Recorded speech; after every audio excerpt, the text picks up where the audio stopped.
Welcome everybody to our webcast today about the Corporate Citizenship Guide, Defining the Profession. We are going to wait a little bit while everybody accesses the web. It takes a little while for everybody to get into the system once we hit go. So we will give everybody some time to jump on, and then I will go ahead and get started. While we're waiting for everybody to get on, for those of you that are on the web, there are two functions that we can use today. One is the chat function, which along the bottom of your screen, you should see a black bar that has three little dots on it. If you click on that, their chat is the first option. You can bring up the chat. The other thing that we will use today is the Q&A, which is also on that little black bar. If you have a question at any time throughout, please feel free to go ahead and type it in there and I will answer it. We will open it for questions at the end, but if there's something that comes up that you want to go ahead and capture, you can feel free to type it in the Q&A. It's really helpful for me, the presenter, if you make sure that your questions go in the Q&A and not the chat, just because that helps me make sure that I don't miss any questions as I go through it. So if you could make sure that chat's in chat and questions are in Q&A, that would be really helpful. So we're going to go ahead and get started. My name is Erica Bader, and I am the Vice President of Content and Learning for ACCP. I'm watching everybody come in. I think I know most of you that are with us today, so welcome. We're glad that you're here. I'm really excited to talk about the Corporate Citizenship Guide. It's the better part of my work for the last 3 years. It was quite an undertaking to go through, and so we're very excited to have it out in the membership and in the world, and to be able to talk to people about how to use it, which is the focus for today. I'm going to stop my video so that you all can see the slides full screen. So I will do that, and then we'll jump right in. So let's talk a little bit about what we hope to do today, the goals of this session. We want to introduce this tool that we created, ACCP created for professionals in citizenship. We want to provide some ideas on how to use the tool. We really were focused on the concrete outcomes of what people would do with this guide. And so we want to walk through that, whether you're an individual contributor or a leader of teams or a senior leader. We have some ideas for how you might use it. And we definitely want to have a dialogue about the opportunities to share the tool with others and to use it to your benefit. And that's where we're going to ask for you to use the chat function to share with everybody how you might be able to use it so that we can all learn from each other. We've presented this session a couple of times. We did it at conference, and we actually just did it last week at one of our regional meetings in Cleveland. And so we're gathering ideas that people have for how to use this tool, and we love capturing those and bringing them out as we continue to talk about it. So I will ask you a few times throughout the session to chat to everybody how you might think about using the tool, and we'll continue that dialogue, and as ACCP will continue to gather all those great ideas for how to use the tool. I will say the guide is a little bit like the manual for your car. It's a bit complicated. There's a lot of pages, but it's also really helpful. You get the most out of it if you become familiar with it before you need it. But there's also a lot there that when you need to go back and refer to it, it's a good reference tool for you. So when I was working on this session with Kim Sams from Disney, who co-presented with me, she brought up the analogy of the manual for your car, and I think it's such a great one as you think about how to use the tool. It's not necessarily something that's light reading, but it's a great resource for you when you need it. And so understanding what it has so you know when to go and use that resource. And that's what we hope that the session today will help you think about. When would you want to access it and how would you want to use it? I'll stop a minute and say that this is available on our website. So if you don't already have it, if you didn't get it in hard copy at conference, or if you don't have the PDF version, we will send out as follow-up not only these slides, but the link for how to download it so that you make sure that you have it and you can save it in a place where you can access it when you need it. So what is the guide? It's a tool designed to look at the profession as a whole. It's the entirety of the work that corporate citizenship does broadly. It's also a body of knowledge for the profession. A body of knowledge is a fairly technical term, but that's really what it is. It defines what people need to know to do the work of citizenship. So we really wanted to think about how do we get at the core teachings and the concepts and the suggested knowledge and put all of that together in one place for the people that are doing the work. And we know And we have asked before how many people struggle to explain what they do, whether that's to others in their organization or others in their professional network or even over dinner with family. And so the Citizenship Guide really strives to nail that down, to be able to say, here's what we do. Other professions have a body of knowledge like this. We think about certified public accountants, or we think about lawyers. There is a general understanding of the knowledge that you need to do that profession. And so what ACCP was really trying to do with this is start to nail that down for people that are working in citizenship. So the guide itself is a collection of suggested knowledge and concepts that compromise the work that you all do. Its function is to define the expertise of the individuals and or teams in citizenship and within the company's overall citizenship function. So it serves some different purposes in the work that it does. So why did we want to do it? When we looked at it, we thought we really needed to support the citizenship profession as ACCP, as the association for the professionals that do this work. One of the things that we wanted to do is we wanted to help define the profession and formalize it, and in doing so, support those doing the work. So we really wanted to define the breadth of the occupation, both for you, but also for the people that you need to help understand what you do. And really kind of define the realm of expertise that's expected of people in the field. We really wanted to formalize the profession, which also in some ways elevates the profession. One of the things that we know from doing our research is that in order to be considered a profession, it needs to have a codified body of knowledge. So doing this work is a step in professionalizing citizenship as a role in a way that marketing and accounting and human resources have as they've come before us. And finally, we really wanted to support those working in the field. Again, that's our role as your professional association.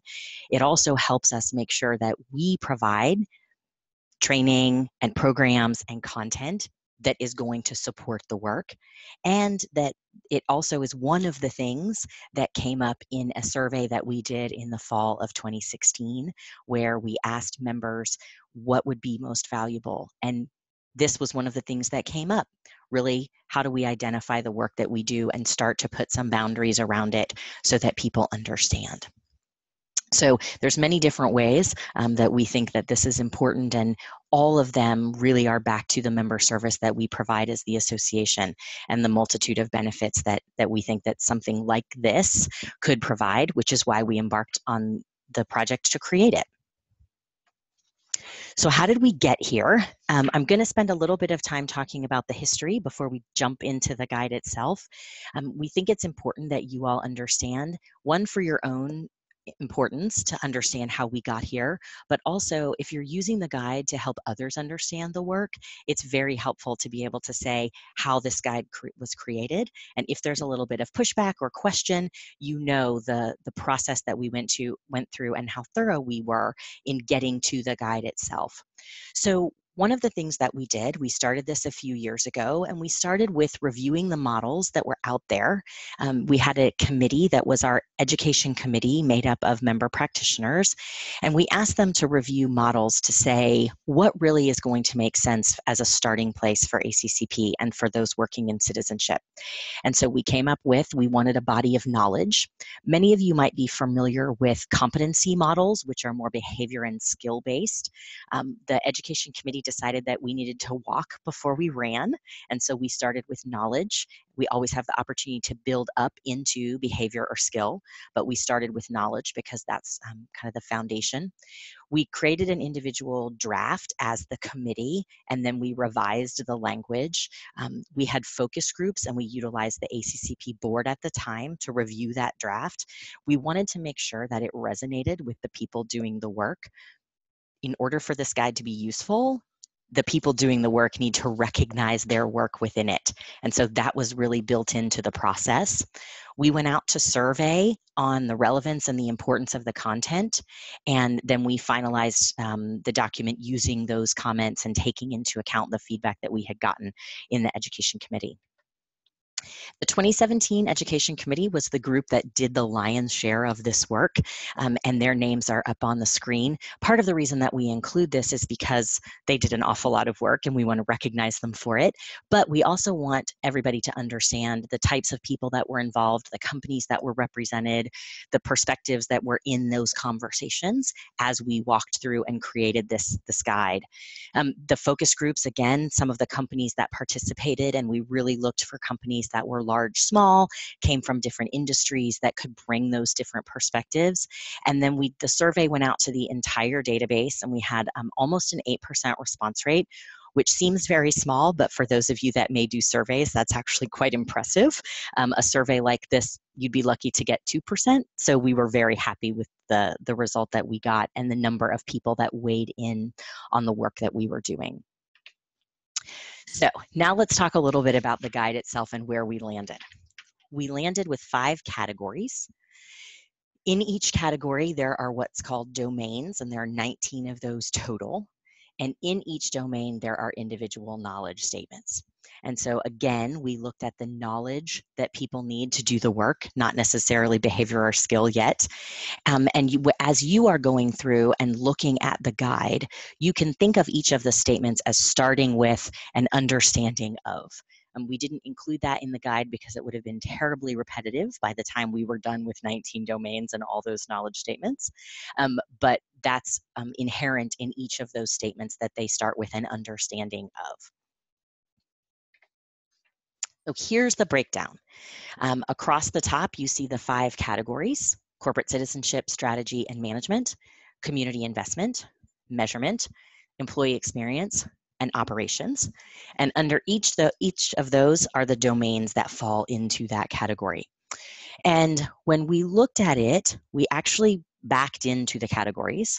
We came up with the domains first, and then the education committee said, this is kind of cumbersome to understand because there's so many, and they seem to come together into groups.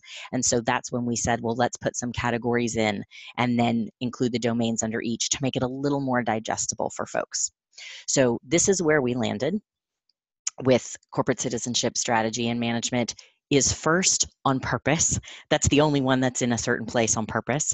It all starts with the strategy, and so that one goes first. The rest of them are kind of interchangeable the way they landed. So there's no rhyme or reason other than that first category and those first domains. So let's talk a little bit about how you might use the guide. And here's where I would like to ask you, as I'm talking through this, if you have ideas, if you would please put it in the chat and we can share with everybody. You'll see in the chat panel at the bottom, it says 2, and your option is all panelists or all panelists and attendees. If you will put all panelists and attendees for any information you'd like to share, that way everybody will see those chats as they come through, and that would be really helpful to share with the entire group. So as an individual, how might you think about using the guide? Well, we looked at it this way. In the citizenship strategy and management section, you're looking at where can I contribute, where can I improve? In community investment, you're looking at what's relevant to your role. In measurement, what do you need to make your case and how do you tell your story? In employee experience, how do we engage and connect our teams for retention and recruitment?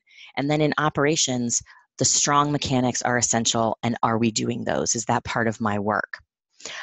So as we think a little bit about kind of what that means, those are the questions that we think you would ask yourself as an individual taking this guide and considering it. So what might you do with it? Well, these are some of the things that we heard as we've had conversations, both as we were creating it and since we have launched it. It's a way to understand the comprehensive citizenship needs of a company. So you may sit in a particular role where you're more of a specialist, but the guide can help you see the breadth of the work, what maybe other people are doing in your department. Absolutely, you can use it as a professional development tool. Understanding your current areas of expertise, and then creating and prioritizing a learning agenda that helps you expand your knowledge. So using the guide to say, here are areas where I'm very strong and I have experience and I have knowledge, and here are areas where I don't. So how do I think about gaining experience in those areas? It allows you to educate, inform, and influence across the board. So thinking about, your colleagues outside of citizenship, what they might want to know about the work that you're doing. You can use it to create an elevator pitch for the work that you do. Even if you are a specialist and work in a particular area, you can use that particular information from the guide to think about how you very quickly and concisely talk about your work. We heard from people that it's a validation of current work, that it is something that they could share inside their organization or out that says, this is really legitimate work that we're doing. And it's look at all of the knowledge that it takes to do this well. So that's certainly something that we think is valuable. It can help you understand what's in your domain and what's not. So starting to think about how companies put things together and where things fall, and a little bit of avoiding your scope creep. We also think that it's a great opportunity for a resume builder. And I've actually had people who said, I've used it to build my resume, which is wonderful. We think that's a great way to use it, to think about how do you talk about your work in a way that's really impactful. We've also had people who say that they use it as a mentoring guide. All those informational interviews with people who want to understand citizenship and what do you do? Well, here's something that you can give them. You want to understand citizenship? Here's a whole guide of the things that you need to know to do the work. So really, really great opportunity there. So if you have ideas about how you also might use it as an individual, if you would go ahead and pop that in the chat for me while I'm talking, we can share those as well. But what we think is, as somebody who sits as a member of a team, the guide gives you an opportunity to think about the team and your role on the team in a way that maybe you haven't before. So one of the things that I would encourage you to do coming out of this session is to look at the guide and to think about, from where you sit today, what are a couple of things that you might do with the guide that would add some value, that would be helpful to you. Other thing that you can do as you think about it is, for your particular role, what's most important? One of the things that we know is that it's unlikely that a single person has all of the expertise that is defined in the guide. And so where's your role? Where do you add value to the team? And starting to use the guide to help you identify that and then share that with your team or with others outside of your team. So we think that if you use the guide as an individual, if you do some of the things that we've talked about, it can help you with your professional advancement, can help you identify how you build skill and where you build skill. In some ways, it can help you with career planning. Maybe it helps you identify the next project that you want to take on, the skill that you want to build, or the next position that you might like to consider based on what you see and what you know and what you'd like to learn. We think it can help elevate your reputation if you start to talk about the guide and talk about your work in the context of the guide, and that may open some greater opportunities for you. So we think as an individual, some real good options, outcomes for using the guide. All right, so now we're going to talk about using the guide as a department leader. So again, if you have any ideas about how to use the guide, pop those into chat and we can work those into the conversation. But now we want to turn our attention to not just as an individual contributor, sitting in your role, doing your work, but if you lead a team that does this work, how might you use the guide? So what are the questions that you would ask if you were leading a team? On the strategy and management side, where do we need to improve? On the community investment side, what's relevant? On the measurement side, are we making the case? For employee experience, are we setting the example? Are we engaging and connecting our teams? And for operations, do we have the right processes in place? So some of these are the same questions that you might ask as an individual, but as the leader of a team, you're thinking about, is the team doing these things? And so starting to think about the knowledge and the work on the team, and are we covering the things that would be most important for the company? So if you use the guide as a manager, what can that do for you? First and foremost, we think it's a great opportunity to assess your team and use the guide as a capacity building tool. So if you look at your team and you say, we have these things on the team, are there areas of the guide that are not covered? And does that help you understand those gaps? You can use it to understand the knowledge that the team has. And then obviously, how do you address those gaps in knowledge. We also think that you can use the guide to articulate the unique value and capabilities of your team. So thinking about how do we talk about the value that the team adds to the organization, to the company, and using the guide to provide some of the language about the value of that. We think that as a leader, it can help you make informed decisions about how to build your team's capacity and which areas. So thinking about if this is what we need to know to do the work, are there areas that we want to build capacity on the team? It also helps you frame the roles and responsibilities of individual team members within the context of the team as a whole. So you start to figure out how the team fits together. We think this is a great opportunity to work with learning or HR to overlay your competency model that your company has with the knowledge of a citizenship professional. And one of the things that I know one of the members of our education committee could not wait for this to come off of the presses. And she walked right into HR and said, here's the work that we do. When I ask you to hire, here's what I need.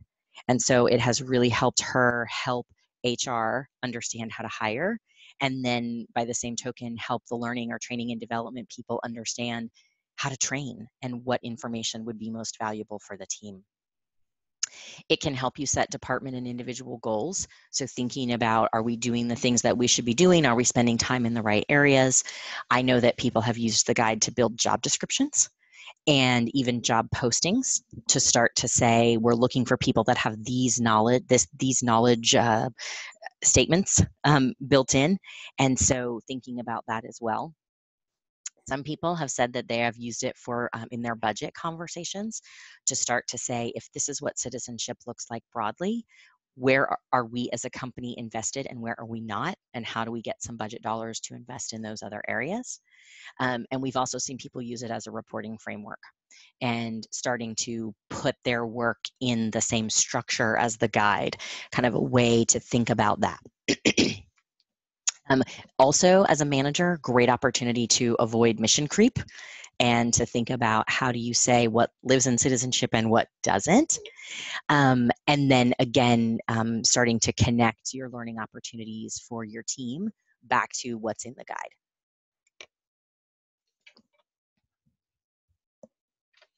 And we think that when you use the guide as a manager, some of the outcomes or the benefits, you can make better training decisions. You can decide where to put your training resources, dollars and time, in ways that are going to maximize the benefit to the team and to the individuals. Can improve your team performance because it gives you a way to focus on what the outcome for the team is. The gap analysis that we talked about can improve your hiring decisions because now you're being a little more specific about what you're looking for and evaluating candidates using that information. And that can also help for recruiting. And one of the things that, again, we know that some of the people that were involved in this and that have been exposed to it since then, it's a really great tool to help colleagues understand, here's what citizenship looks like. And that has come up over and over again with lots of different departments. It will help HR, it will help marketing, it will help my CFO, thinking through how do we actually do this in a way, how do we use this in a way that will be helpful. So the last one we want to go through is using the guide as a senior executive. So for some of you on the line, this may or may not be you, but thinking about how does the guide help the person for which citizenship is part of their large scope. So maybe they're not the person that leads citizenship, but the person that that person reports to. So whether that's the larger marketing function or whether that's the larger HR function or whether that's the larger government affairs, we know many different departments sit in different places depending on the company. How does that executive use the guide? So if we overlay what kind of questions that person might be asking. In the strategy and management, are we a leader in these areas? Are we standing out and standing above? And does the leadership of the company, the C-suite, understand the value of the work? In community investment, what are the priorities? And are they the right priorities? And are we thinking about how we articulate them? For measurement, what goals do we measure against? What targets do we have? Are we really looking at the impact of the work that we're doing? For employee experience, this is going to be high-level employee retention and recruitment. How does this work support those company goals for recruitment and retention? And then for operations, do we have the right resources? Are we resourced in a way that allows us to get the work done the way we would like? And are we a benchmark? We know that many companies like to stand out and like to be seen as best in class. This can help identify whether the company is and what they might do if they think they're not. So using the guide as a senior executive, we think that this is an opportunity to do a functional assessment. To really look at how the citizenship function is defined and what expertise is contained within, and how to use it to evaluate the current work. You can use it to educate and build internal buy-in with other departments and leaders, again, the C-suite and others. Make informed decisions about structure and the design of the function. So thinking about, is the function structured the way that it needs to be? And the guide can help you think about that. Understanding how we've put the guide together based on all the information that we took into account. What does that look like for the company and how they structure the team? To develop or iterate your citizenship function within the context of your company. I know that when we did this at conference, there were people in the room that said, I don't know that my senior leaders understand what citizenship could look like. And the guide is a way for them to say, here's what it could look like, and to start to say, these are things that should be included that maybe we haven't even thought about. And then it also provides value to the company that's grounded in the range of resident expertise. So thinking about having the senior leadership understand the value of the expertise that's already on the team, that's already here, that the company has and is able to leverage, and are you leveraging it in the best way you can? We've also heard people say that they're using the guide to think about succession planning, using the guide to think about strategy development, and where is our strategy positioned, and are we missing something? Do we want to think about it a little differently? We heard people talk about using the guide as a foundation for decision making. Are we doing what we want to do? And then in some ways, it's also a checklist for a department. One of the people in the conference Learning Lab indicated that they were kind of going through evaluating, do they do all the work that they want to do? And the guide was very helpful in, like, are all of the components here that we want to be here? And if they're not, then making a very informed decision about why not. So if you use the guide as a senior executive, we think that you can get better leadership buy-in and increased support for the function. You can elevate the reputation of the department. Again, this really goes back to the formalizing and professionalizing the work, and the guide helps do that. And then thinking about, how do you expand opportunities for cross-department collaboration? Once other departments understand the work that you do, how then can you work better with them? So that's how we think that you all could use it. So a little bit about how we are using it at ACCP. The guide now is the framework for our conference content. And for those of you that were with us at conference in Atlanta this year, you might have noticed that in the session description document that we sent out before with all of the Learning Lab information, we put in there which category each of the Learning Labs fell under. And it's something that I use as the architect of conference, if you will, the person that kind of leads that on the team, to understand, are we putting the right topics out for conference? Do we have the Learning Labs in the areas that are the most useful? Are there things that we're missing? Are there gaps that we have? And that was a very helpful process for me last year. It's also the framework for our resource library. Many of you might be familiar with the resource library that we have in the members only section of our website. We've been reworking our resource library to align with the structure of the guide, and that has also helped us understand what gaps we have and where we need to build content or find content to make sure that we have what people are looking for and what's going to be most relevant. And then we're also using it as a foundation for our educational programs. Many of you might be familiar with the forum program that we run for people that are new to the field. One of the things that I did last year and will continue to do this year is look at the guide and look at what's included in forum and make sure that those things connect in the way that they should. We are looking at, as we look to build additional educational programs, we will use the guide to say what content should be there and at what level. The education committee continues to be involved in the guide. Last year, after we rolled the guide out, they were involved in helping us understand which components of the guide were most important for different people at different levels in their career. So we went through a process where we identified, if you're new to the role, if you're mid-career, or if you're senior, which parts of the guide are most important to you, which was very helpful and part of what I used for conference and also then for the educational programs.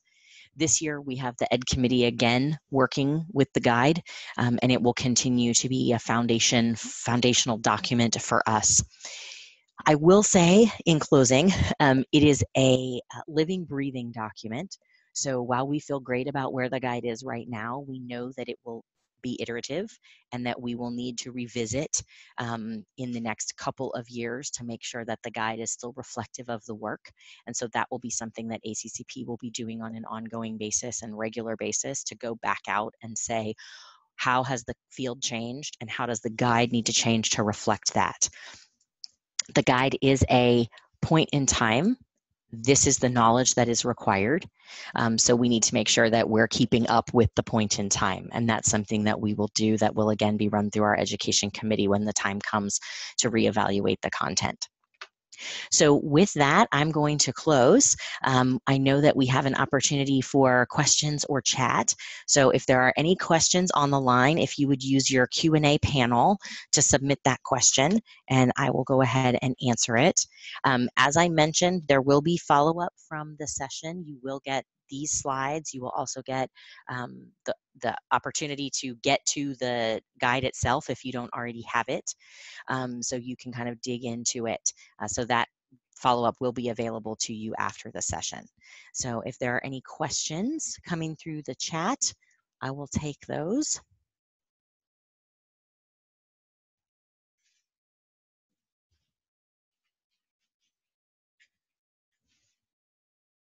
All right, it looks like no questions today. So I will close. In closing, I will say, if you have specific questions about the guide and how to use the guide, I am happy to be a resource for you.